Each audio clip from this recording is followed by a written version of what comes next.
नमस्कार। शाम के अखबारों की चर्चा चाय के साथ। आज 27 नवंबर है। आज दैनिक दोपहर के लिए उपलब्धि का दिन है। 44 साल पूरे हो गए इस अखबार को, आपके प्यार स्नेह के लिए। और दोपहर न्यूज़ का भी अपना समय पूरा हो रहा है। हम 4 साल से इसको सुधारते सुधारते अब इस प्लेटफॉर्म पे आए हैं कि हम जो भी बेहतर हो सकता है उसको करने की कोशिश करते हैं। हम वो कार्यक्रम आपको दिखाना चाहते हैं जिससे आपको बेहतर ज्ञान मिले और आप दूसरों से अपने आप को ऊपर कर पाएँ। एक विषय पर जानकारी नहीं, अलग अलग बहुत सारे विषयों पर हम जानकारी देते हैं। इसी प्लेटफॉर्म पर बहुत सारी खबरें बनती हैं। खबरें फटाफट है, कुछ व्यापारिक खबरें बनती हैं, कुछ रील्स बनती हैं, जो पॉलिटिकल खबरें बनती हैं, सब आपको देखने के लिए आप सब्सक्राइब करिए। आपको बहुत अच्छी खबरें मिलेगी। और हम समय की बहुत कीमत करते हैं। हम आपका पूरा दिन खराब नहीं करते। हम आपको आज शाम के समय कुल मिला के 20 मिनट में हमको सारी जानकारी देकर आपको बाहर कर देते हैं। तो हम आज भी खबरें शुरू कर रहे हैं। खबरें आज भरपूर है हमारे पास और अच्छी खबरें भी। तो हम आज शुरू करते हैं। आज हम अग्निबाण खबरें शुरू करते हैं। शहर में शुरू करें शेखर जी? जी बिल्कुल। तो आज हम शुरू कर रहे हैं अग्निबाण खबर से। 2 नंबर पेज पे खबर है, गोपाल मंदिर के ढोल में पोल।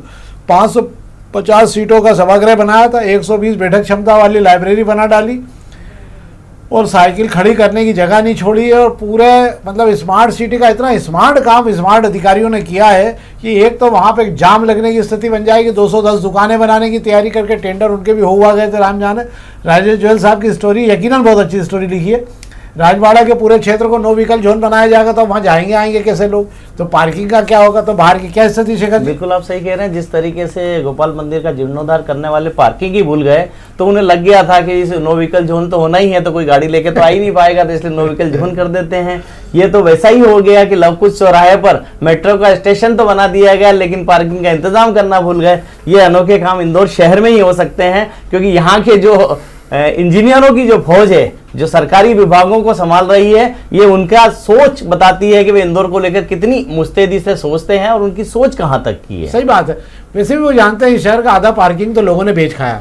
जहाँ जहाँ भी बहुमंजिला कमर्शियल बने हुए हैं उन सब के नीचे के पार्किंग बेचे जा चुके हैं।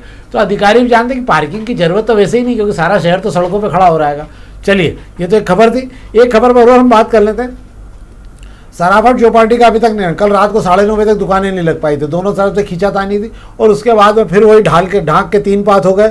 वही fast food, pizza, burger, sandwich की दुकानें कुकुर मुत्तों की तरह खुल गई। आज कहा जा रहा है कि 80 की बजाय 60 दुकानें लगी। क्या है क्या शेखर? जी बिल्कुल, मैं आपको बता देता हूँ। सराफत चौपाटी को लेकर हल्ला मचना कल से जो शुरू हुआ, मुझे लगता है आगे कई दिनों तक आपको हल्ला सुनाई देगा।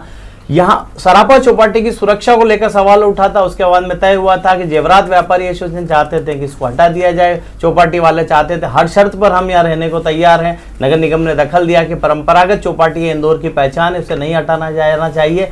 पर दुकानें भी सिर्फ परंपरागत ही लगे। 72 दुकानों की सूची जो मिली थी उस सूची पर बवाल मच गया है। वे कौन से 72 दुकानदार रहेंगे वहां पर जितने भी दुकानदार है, हर कोई कह रहा है कि हम जो है बरसों से दुकान लगा रहे हैं, हमें कैसे हटाया जा रहा है, आधार क्या आएगा?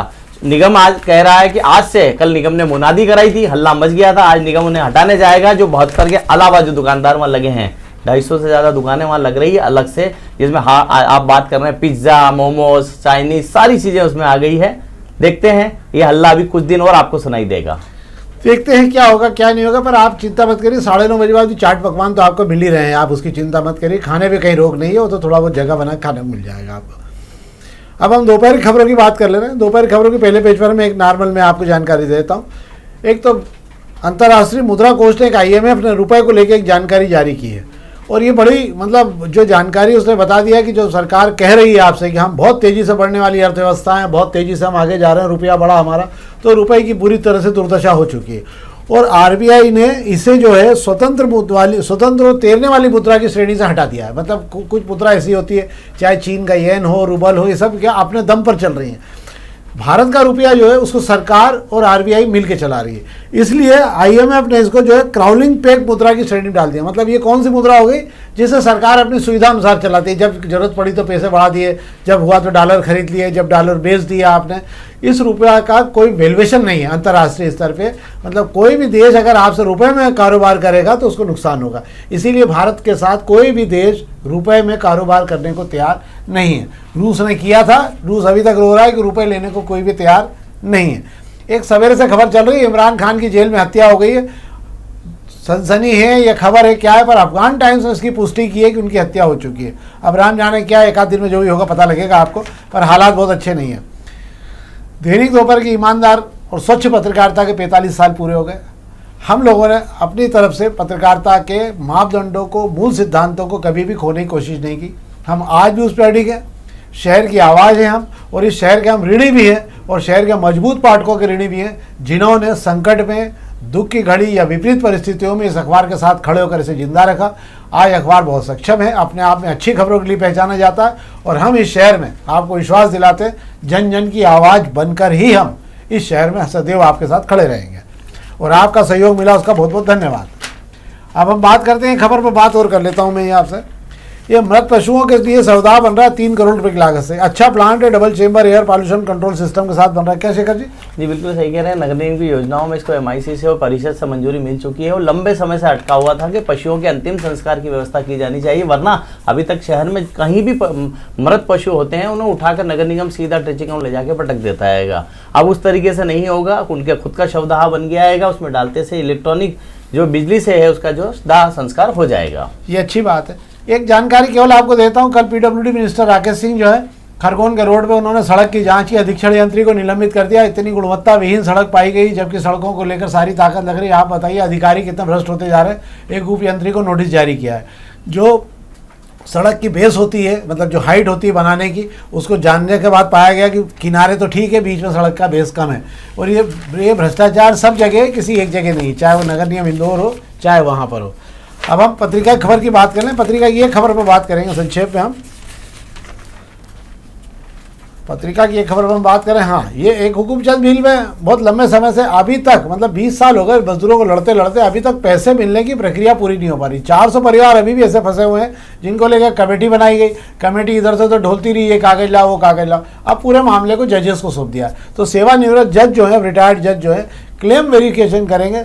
400 से ज़्यादा लोगों का मामला अटका हुआ है। ये वो हैं जिनके मतलब जो मजदूर मिल में काम करते थे उनके परिवार के लोग मर गए।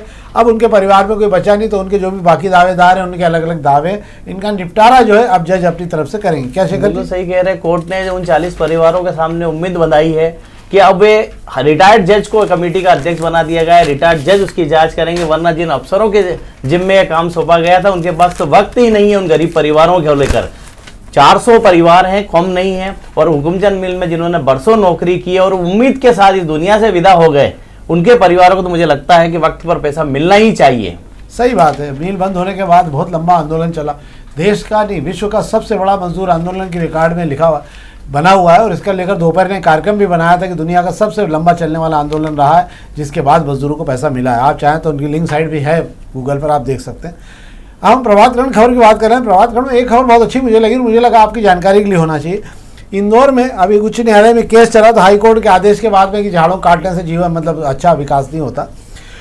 उसमें 50 साल पुराने 2 लाख पेड़ हैं इंदौर में। मतलब ये बहुत बड़ी बात है किसी शहर के लिए कि 2 लाख पेड़ लोगों ने इस शहर में 50 अबेर के रखे। और मुझे ऐसा लगता है कि शायद कम से कम 50,000 झाड़ ऐसे भी होंगे जो 100 साल से ऊपर हो चुके हैं, जो पुराने झाड़ हैं। दूसरे देशों में इस प्रकार के जो 100-125 साल के झाड़ हैं उनको अलग से आरक्षित किया जाता है, सुरक्षित किया जाता है, ताकि वो और तेज़ी से जो है पहचान बना सकें। हमारे यहाँ झाड़ों को काटने का काम होता है। 25 साल 30 साल वाली की तो कोई वैल्यू होती नहीं है। पर एक अच्छी खबर है, मुझे ऐसा लगता है कि इस प्रकार के झाड़ों की सूची बनना चाहिए, और सूची बनने के बाद में इनको सहेजने का काम भी होना चाहिए, बहुत जरूरी। क्या चक्कर? जी बिल्कुल आप सही कह रहे हो। कोर्ट ने आदेश देते समय एक बहुत ही अच्छी मार्मिक टिप्पणी की है। कोर्ट ने कहा है कि 50 साल पुराने पेड़ों को अगर आप काट रहे हैं तो उससे विकास नहीं विनाश होता है। 50 साल पुराने जो पेड़ हैं वे हवा पानी के लिए अच्छे हैं, वे पक्षियों के लिए अच्छे हैं, वे आबो हवा के लिए अच्छे हैं। ऐसे में उन्हें काट कर आप किसी तरह का विकास करके कोई अच्छा काम नहीं कर रहे हैं। जो डॉक्टर DK वाघेला ने बताया है कि 2 लाख से ज़्यादा पेड़ ही शहर में 50 साल से ज़्यादा पुराने हो चुके हैं, और कई पेड़ ऐसे भी हैं जिन्हें 25 साल 30 साल हो चुके हैं। मुझे लगता है उन पर भी थोड़ा नहीं चलना चाहिए। सही बात है। बल्कि इसमें एक और चीज़ आपको बताता हूँ मैं, जो मुझे समझ में आती है कि जितने पुराने जो पक्षी होते हैं वह हमेशा उस पुराने पेड़ पे ही बैठना विश्वास उनको रखता है। ये विश्वास की बात भी होती है कि पुराने पेड़ पर ही पक्षी बैठते हैं। क्यों? क्योंकि उनको मालूम है कि आधार स्तंभ है, इस पर हम सुरक्षित रहेंगे। नए पेड़ों पर पक्षी आप देखें कम बैठते हैं। एक खबर हो रही जिसकी आज सवेरे से चर्चा बहुत शहर में चल रही थी। प्रभातकरण छपी है, सूरज उपाध्याय जी की स्टोरी है। सांसद पुत्र हैं, मतलब शंकर लालवानी जी के चिरंजीव हैं, और उन्होंने कर्ज से पैसा लिया था बैंक से, और बैंक से कर्ज लेने के बाद में उन्होंने जो है सट्टे में पैसा लगा दिया, मतलब गेमिंग में, ऑनलाइन गेमिंग खेल खेल के सारा पैसा हार गए हैं। पोकर ऐप को ब्लू वर्ल्ड ऑनलाइन सट्टे में पैसा खेला गया है और ज़्यादातर पैसा इसी में खर्च हुआ है। मतलब ऑनलाइन इसकी जांच भी की गई है, तो उसमें पाया गया है कि इस प्रकार के जो गेमिंग का मतलब ये स्पोर्ट्स, इस प्रकार की जो जुए की गेमिंग होती है उसके वो शौकीन है। मुझे नहीं मालूम, पर ये जानकारी जो दी गई है इसमें लॉ फर्म का नोटिस भी एसटी बैंक ने भी कहा है कि हम परेशान हो गए, बैंक का कनेक्शन मैंने हर्षवर्धन एस रावत का कहना है, परेशान हो गए, वो पैसा जमा नहीं कर रहे, सट्टे में पैसा हार गए, हम कानूनी कार्रवाई करेंगे, वो घर जाओ तो वो मिलते नहीं हैं। दोनों चीज़ें हैं। क्या बहुत बड़ी रकम है? क्या है शक्ल? बिल्कुल, मैं आपको बता देता हूँ, रकम भले बड़ी हो या छोटी हो, सवाल उठ रहा है सांसद पुत्र पे उठ रहा है कि उन्होंने बैंक से कर्ज लेकर जो है लोन लिया, लोन के किस्तें समय पर नहीं चुका रहे हैं, बैंक के कर्मचारी उनके घर चक्कर लगा रहे हैं, जब भी जाते हैं के टरका दिया जाता है, भैया घर पर नहीं आएंगे। बैंक वालों का कहना है कि किस्त जमा कर दे वरना वे जो है कोर्ट का सहारा लेंगे और कोर्ट में मुकदमा दायर करेंगे। हालांकि सांसद शंकर लालवानी के जो पुत्र हैं मित्र लालवानी, वे साफ इनकार कर रहे हैं कि उन्होंने जिस बैंक की बात की जा रही है, मतलब मैं आपको बता दूं HDFC बैंक दावा कर रहा है कि उसके यहाँ से लोन लिया गया है और किस्तें नहीं चुकाई जा रही है। मीत दावा कर रहे हैं कि उन्होंने HDFC बैंक से कभी कोई लोन लिया ही नहीं हैगा। हाँ, उनका पर्सनल लोन जो है ICICI बैंक से चल रहा हैगा, जिसकी किस्तें भी वे समय पर चुका रहे हैं। देखना होगा मामला। एक तरफ से आरोप लग रहे हैं, बैंक अपनी दावेदारी दावा कर रहा है कि लोन दिया हैगा, दूसरी तरफ से मीत लालवानी मना कर रहे हैं। आगे क्या नतीजा आता है या तो समय बताएगा, पर दोनों तरफ से बात कही जा रही है कि हमने लोन दिया है और मीत कह रहे हैं कि हमने लोन नहीं लिया है। पर सवाल कुल मिला के उठ के सांसद शंकर लालवानी पर आ गया है, क्योंकि उनका नाम खराब हो रहा है। नहीं, अब आप भी नज़र रखिए, हम भी नज़र रखेंगे। अगर लोन चूक गया तो इसका मतलब माना जाएगा कि उन्होंने लोन लिया, और अगर बैंक ने लोन छोड़ दिया तो ये माना जाएगा कि बैंक गलत बोल रही थी। दोनों चीज़ें समय का इंतजार करते हैं, हम भी इंतजार करिए, आप भी इंतजार करते हैं, दोनों ही लोग। हालांकि बड़ी रकम नहीं है, हाँ 7-8 लाख रुपए शंकर लालवानी जी के लिए बहुत बड़ी रकम नहीं होती है। सवाल रकम बड़ी या छोटी का नहीं हो रहा है, सवाल यह हो रहा है डिफाल्टर होने का हो रहा है। सांसद पुत्र शंकर लालवानी, सांसद पुत्र अगर इस तरीके से बैंक के डिफाल्टर बनेंगे तो उन पर जो है उंगली उठेगी। इसलिए शंकर लालवानी भी नहीं चाहेंगे कि इस तरीके की कोई बात जो उनके ऊपर हो। हालांकि बैंक वाले ये तक कह रहे हैं खबर के अंदर कि वे सांसद लालवानी से भी इस बारे में मिल चुके, उन्होंने कहा भी था, वादा किया था कि वे इसका पैसा जो है जितना भी लोन का पैसा वो चुका देंगे। वाह, अब ये तो जाने आप समय के साथ ही पता लगेगा कि कौन क्या है। पर चलिए, हम समय के साथ इंतजार करते हैं। हम आपसे आग्रह करेंगे अधिक से अधिक लाइक करिए और सब्सक्राइब भी करिए इस कार्यक्रम को। हम बहुत अच्छे से आपको कार्यक्रम, आगे भी नए कार्यक्रम देना चाहते हैं। हमारा विश्वास करिएगा, हम बहुत बेहतर तरीके से आपको नई जानकारियों के साथ नए तेवर कलेवर में आपको बहुत सारी जानकारी देंगे। आशा है आपको ये कार्यक्रम अच्छे लग रहे होंगे। बहुत बहुत धन्यवाद।